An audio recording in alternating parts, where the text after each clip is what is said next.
Break બાદ ફરી આપનું સ્વાગત છે અને આપણી સાથે હવે જોડાઈ ગયા છે નોવામાં પ્રોફેશનલ ક્લાયન્ટ્સ ગ્રુપના સાગર દોશી. ગુડ મોર્નિંગ સાગર. સાગર, માર્કેટની વિશે તો આપણે ડિસ્કસ કરીએ તે પહેલાં મારે તમને થેન્ક યુ કહેવું છે, કારણ કે આપણે આ 8th મે કે એની પહેલાં પણ જ્યારે પણ આપણે ગ્લોબલ લેવલ્સ પર જ્યારે પણ તમે અમારી જોડે વાત શેર કરી છે એ એક્યુરેટ આપણને તમારા તરફથી માહિતી મળી છે. 8th મેના તમે કહ્યું હતું કે ગ્લોબલ માર્કેટ અહીંયાથી હવે બાઉન્સ બેક થતાં જોવા મળશે અને એક્ઝિટ તે દિવસથી જ આપણે ગ્લોબલ માર્કેટમાં આપણે તેજી જ જોઈ છે અને નો ડાઉટ નેસ્ડેકે તો ગઈકાલે રેકોર્ડ હાઈ પણ બનાવ્યા હતા અને ડાઉ પણ હવે રેકોર્ડ હાઈની નજીક પહોંચી ગયું છે. તો તેના માટે થેન્ક યુ સો મચ. અને હવે અત્યારે માર્કેટની આપણે વાત કરી લઈએ તો ઓવરઓલ અગર માર્કેટની સિચ્યુએશન પર અગર નજર કરીએ છીએ તો સ્થાનિક લેવલ્સને લઈને ખૂબ જ આપણને વોલેટિલિટી માર્કેટમાં જોવા મળી રહી છે, પરંતુ ગ્લોબલ લેવલ તરફથી આપણને એક પોઝિટિવ સંકેતો મળી રહ્યા છે. તો ઓવરઓલ હવે માર્કેટ તરફથી હવે અહીંયા આપનો શું વ્યૂ બની રહ્યો છે? Good morning, thank you for the appreciation. અગર આપણે ગ્લોબલ માર્કેટનું હજી ડિસ્કસ કરી લઈએ તો ગ્લોબલ માર્કેટમાં આપણે જે રેલી જોઈ છે રિસેન્ટલી એ એક રિટેલ પાર્ટિસિપેશન, અગર આપણે ડેટા જોઈએ તો રિટેલ પાર્ટિસિપેશન તરફથી આવી રહી છે. ઓવરઓલ બધા સ્ટોક્સમાં મોમેન્ટમ પકડી રહ્યું છે. જે પ્રીવિયસ રેલીમાં આપણે જોયું હતું કે ટોપ 10-15 સ્ટોક્સ જે લીડ કરતા હતા, હવે આ રેલીમાં એવું છે કે majority of the stock participation કરી રહ્યા છે. સો આ એક સસ્ટેનેબલ સાઇન છે કે અહીંથી એક સારી રેલી જોઈ શકીએ છીએ. હવે આપણે ઇન્ડિયન માર્કેટની વાત કરી લઈએ, બીકોઝ આપણે ઇલેક્શન ફેઝમાં છીએ. હાઈ વોલેટિલિટી આપણે જોઈ છે લાસ્ટ 15-20 ડેઝમાં. VIX is almost at 20 level. So આ બધા એક સંકેત છે કે for the time being we are waiting for કે હવે આપણે જે ઇલેક્શનનું જે આઉટકમ આવે પછી માર્કેટ ડાયરેક્શન ક્લિયર થશે. બટ મને મીન વાઇલ હજી બી લાગે છે કે આપણે હજી બી એક રેન્જ બાઉન્ડ માં ટ્રેડ કરી શકીએ છીએ. 21,900 જે નીચેમાં બોટમ બનાવે છે, જે 21,800 ટુ બી પ્રિસાઇઝ જે લાસ્ટ 8 મંથ્સનો લો છે, જે હોલ્ડ કરીને આ વખતે બી બાઉન્સ આવ્યું છે અને માર્કેટમાં ઉપરમાં આજે 22,300 ના લેવલ જોયા આપણે નિફ્ટીમાં. સો ઓવરઓલ હજી બી આ એક રેન્જ કન્ટિન્યુ થઈ શકે છે નેક્સ્ટ 7-8 દિવસ માટે. અને ઓવરઓલ જે હિસાબથી સ્ટ્રેન્થ બની રહી છે ગ્લોબલ માર્કેટમાં, બીજા બધા મેટલ ઇન્ડાઇસીસમાં, બેઝ મેટલમાં, સો આ લાગે છે કે બાઇંગ ઓન ડિપ્સની એક ઓપોર્ચ્યુનિટી છે. અને ઇલેક્શન પછીના ફેઝમાં આપણે એક સારી એવી તેજી જોઈ શકીએ છીએ after election phase. So overall buy on ડિપ્સનું માર્કેટ છે. ફોર ધ ટાઈમ બિંગ મને લાગે છે અગર 21,900 22,000 ના લેવલ અગર પાછા આવે છે વિધિન 1 or 2 days, સો આ એક પોર્ટફોલિયો બિલ્ડઅપના ચાન્સીસ છે. સેક્ટર રિલેટેડ એફએમસીજી જે એક સેક્ટર છે જે આપણે લાસ્ટ વીકમાં બી ડિસ્કસ કરેલું, એક સારું એવું બિલ્ડઅપ બની રહ્યું છે ઓલરેડી બધા એફએમસીજી કાઉન્ટરમાં. એનું FY24 નું બેઝ લો હતું તો FY25માં એક સારું એવું મોમેન્ટમ એટ્રેક્શન મળી શકે છે. સેકન્ડલી મોન્સૂન પ્રેડિક્શન છે કે જે નોર્મલ થશે, તો અગર મોન્સૂન પ્રેડિક્શન બી અગર નોર્મલ છે તો એફએમસીજી આપણે હિસ્ટોરિકલી બી જોયું છે કે આ એક સેક્ટર સારું એવું લીડ કરે છે. સેકન્ડલી અગર સાયક્લિકલ અને ડિફેન્સિવનો બી રેશિયો જોયું તો હવે બોટમ આઉટ સાયક્લિકલ વિઝાવિઝ ડિફેન્સિવ રેશિયો થઈ રહ્યો છે. મતલબ હવે ડિફેન્સિવ સેક્ટર અહીંથી સારું એવું મોમેન્ટમ પકડી શકે છે અને ડિફેન્સિવમાં હજી અર્લી સાઇન્સ છે એફએમસીજી કાઉન્ટરમાં.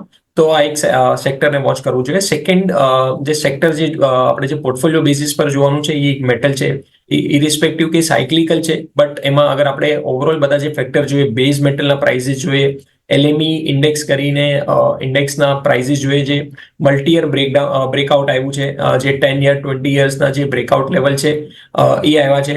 એમાં આપણે મેજોરિટી વેટેજ જોઈએ તો એલ્યુમિનિયમ, કોપરના છે, જે બેઝ મેટલના પ્રાઇસીસને ઇમ્પેક્ટ કરી શકે છે. સો મને લાગે છે ઓવરઓલ એક મેટલ સેક્ટર જે સાયક્લિકલ અને મલ્ટી યર બુલ માર્કેટમાં એન્ટર થઈ ગયું છે, જે આપણે ઓલરેડી ડિસ્કસ કરી ચૂક્યા છે અને હજી બી ફર્ધર અહીંથી બી એક સારું એવું મોમેન્ટમ પકડી શકે છે. સો ઓવરઓલ માર્કેટ પર ડિસ્કસ કરીએ કે માર્કેટ રેન્જ બાઉન્ડ લાગી રહ્યું છે ફોર ધ ટાઈમ બિંગ, જ્યાં સુધી આપણે ઇલેક્શન ફેઝમાં છીએ. બટ ઓવરઓલ જ્યારે અંદર આપણે અંડરલાઈન જોઈએ છે તો સેક્ટર સ્પેસિફિક સારા એવો મૂવ પકડી શકીએ છીએ અને સેક્ટર સ્પેસિફિક એક સારું એવું પોર્ટફોલિયો ઓપોર્ચ્યુનિટી બની રહી છે કે 22,000 નિયર બાય આપણે મેટલ ઇન્ડાઇસીસ જોવું જોઈએ અને એક એફએમસીજી સેક્ટર જોવું જોઈએ. અને વર્લ્ડ માર્કેટની વાત કરીએ ટુ સમરાઇઝ કે વર્લ્ડ માર્કેટમાં હવે સારું એવું મોમેન્ટમ પકડી શકે છે, ઓલરેડી આપણે જોયું છે. અને આ ઓવરઓલ જે મોમેન્ટમ પકડી રહ્યું છે it's not related to just top 10-20 stocks. આ ઓવરઓલ બધા સ્ટોક્સ મોમેન્ટમ પકડી રહ્યા છે, so which is a good sign. Okay, તો સાગર તરફથી ખાસ કરીને અગર ઇન્ડેક્સની વાત કરીએ તો એક નેરો રેન્જમાં આપણને જોવા મળી શકે છે, પરંતુ સેક્ટર વાઇઝમાં ખાસ કરીને એફએમસીજી, મેટલ સેક્ટર્સ અને ડિફેન્સ તેમને ખૂબ જ પસંદગીમાં તેમના જોવા મળી રહ્યા છે. પરંતુ લઈને નાનકડો બ્રેક બાદ ડિસ્કસ કરશું સાગર દોશી સાથે તેમના ટ્રેડિંગ કોલ્સ વિશે અને ડિસ્કસ કરશું અન્ય શેર વિશે.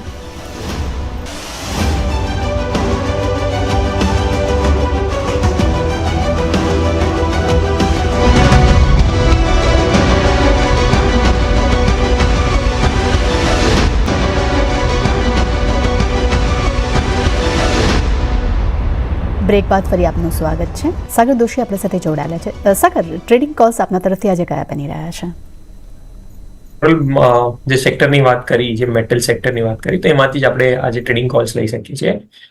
બે સ્ટોક જોવાના છે. એક જે ટાટા સ્ટીલ છે, જે ટાટા સ્ટીલ હમણાં 165 ના લેવલ પર ટ્રેડ કરી રહ્યું છે. 165, સો આ 165 166 ના લેવલ પર ટ્રેડ કરી રહ્યું છે. 158 નો સ્ટોપ લોસ રાખી અને આપણે ઉપરમાં આના 190 સુધીના આપણે નેક્સ્ટ 15 ડેઝમાં આપણે ટાર્ગેટ જોઈ શકીએ છીએ.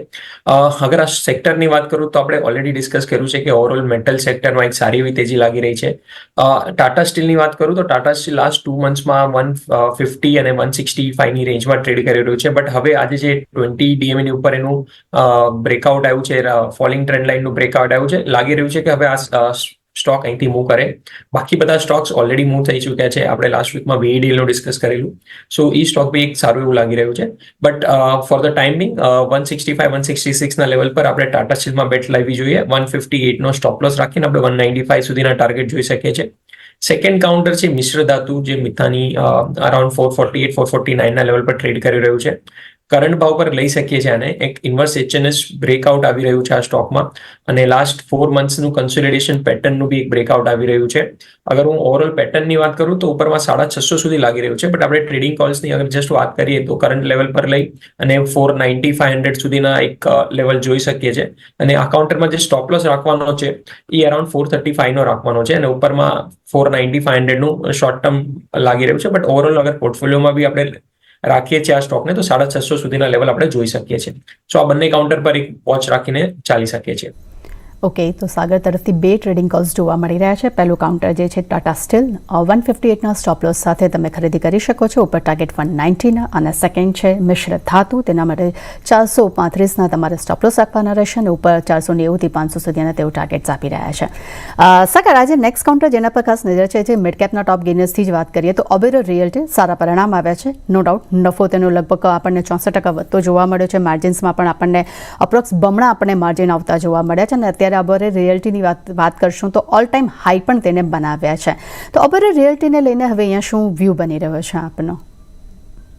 ઓવરઓલ રિયલિટી સેક્ટર જે બ્રેકઆઉટ આવ્યા હતા, જે લાસ્ટ 2 યર્સમાં એ મલ્ટી યર બ્રેકઆઉટ હતા, અને રિયલ એસ્ટેટ કાઉન્ટર ત્યારથી આપણે જોયું છે કે ઓવરઓલ બહુ સારી રીતના અને સારા એવા રિટર્ન બનાવી રહ્યા છે. અને જે હિસાબથી આપણે રિઝલ્ટ બી જોઈએ છે, જે તમે ડિસ્કસ કર્યું તો ઓબેરોના રિઝલ્ટ બી એક સારા આવ્યા છે. તો ઓવરઓલ સેક્ટરમાં એટ્રેક્શન છે, સારી એવી પોઝિશન બિલ્ડઅપ છે, અને સેક્ટરે સારું એવું રિટર્ન બી આપ્યું છે. કરન્ટલી આજના રિઝલ્ટ પછી જે હિસાબથી મૂવ આવ્યો છે, જે 5% ઉપર છે, ઓવરઓલ આ કાઉન્ટર હજી બી લોંગ લાગી રહ્યું છે. અને ઉપરમાં આપણે જે પોઝિશનરી જે ટાર્ગેટ બની રહ્યા છે, જેના પાસે લોંગ પોઝિશન છે, એ મિનિમમ 1800 સુધીના આપણે લેવલ જોઈ શકીએ છીએ. સો જેના પાસે પોઝિશનલી લોંગ છે, એ 1500 નો ક્લોઝિંગ સ્ટોપ લોસ રાખીને ઉપરમાં 1800 1850 સુધીના ટાર્ગેટ જોઈ શકે છે.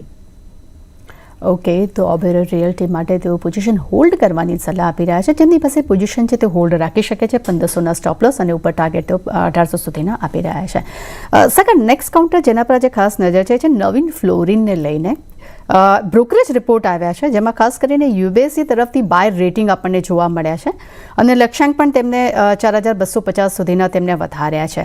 નવીન ફ્લોરિંગનું કાઉન્ટર આપણે જોયું છે ઘણું નેરો રેન્જમાં અત્યારે હવે કારોબાર કરતું જોવા મળી રહ્યું છે. આજે આ કાઉન્ટર આપણને નીચે દબાણ સાથે કારોબાર કરતું જોવા મળી રહ્યું છે.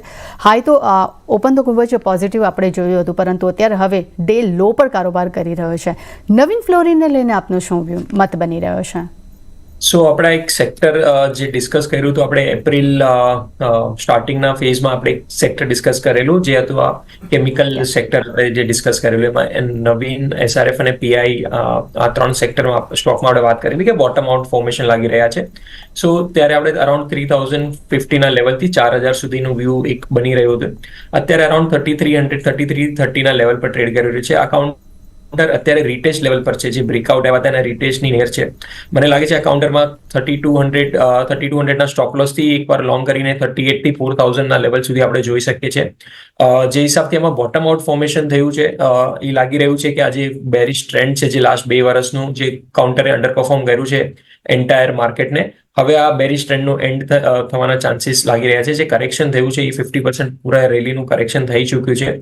હિસ્ટોરિકલી આપણે જોઈએ તો આ કાઉન્ટર 38 થી 50%નું કરેક્શન રિટ્રેસમેન્ટ કરે છે, જે ઓલરેડી આપણે કરેક્શન 3000ના લેવલ પર કરેક્ટ થયું ખતમ થયું જોવા મળે છે.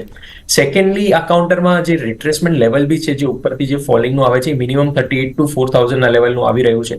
સો આ કાઉન્ટર મને લાગે છે કે નેક્સ્ટ 2-3 મહિનામાં એક 3,800 થી 4,000 લેવલ આવી શકે છે. સો કાઉન્ટરમાં 3,200 નો સ્ટોપ લોસ રાખીને 38 થી 4,000 લેવલ સુધી જોઈ શકીએ છીએ. ઓકે, તો સાગર તરફથી નવીન ફ્લોરિન હવે અહીંયા એક પોઝિટિવ ઝોન તરફ તેમને કારોબાર કરતો જોવા લાગી શકે છે. તેઓ 3200ના તેઓ સ્ટોપલોસ આપી રહ્યા છે અને ઉપર ટાર્ગેટ તેમને 4,000 સુધીના લાગી રહ્યા છે. સાગર, આપણે ઇન્ડેક્સ શેર્સ વિશે ઘણી ડિસ્કશન કરી છે. આપના તરફથી ટ્રેડિંગ કોલ્સ પણ આપણને મળ્યા છે. આપના ડિસ્ક્લેમર. સો અમે અમારા ક્લાયન્ટોને રિકમેન્ડેશન કર્યું છે, તો ઇટ્સ સેફ ટુ એઝ્યુમ કે એ લોકો પાસે પોઝિશન હોઈ શકે, બટ મારી પર્સનલ પોઝિશન કોઈ નથી. થેન્ક યુ સાગર, અમારી સાથે જોડાવા બદલ. તે સાથે જ માર્કેટ લાઈવમાં બસ આટલું જ, પરંતુ આગળ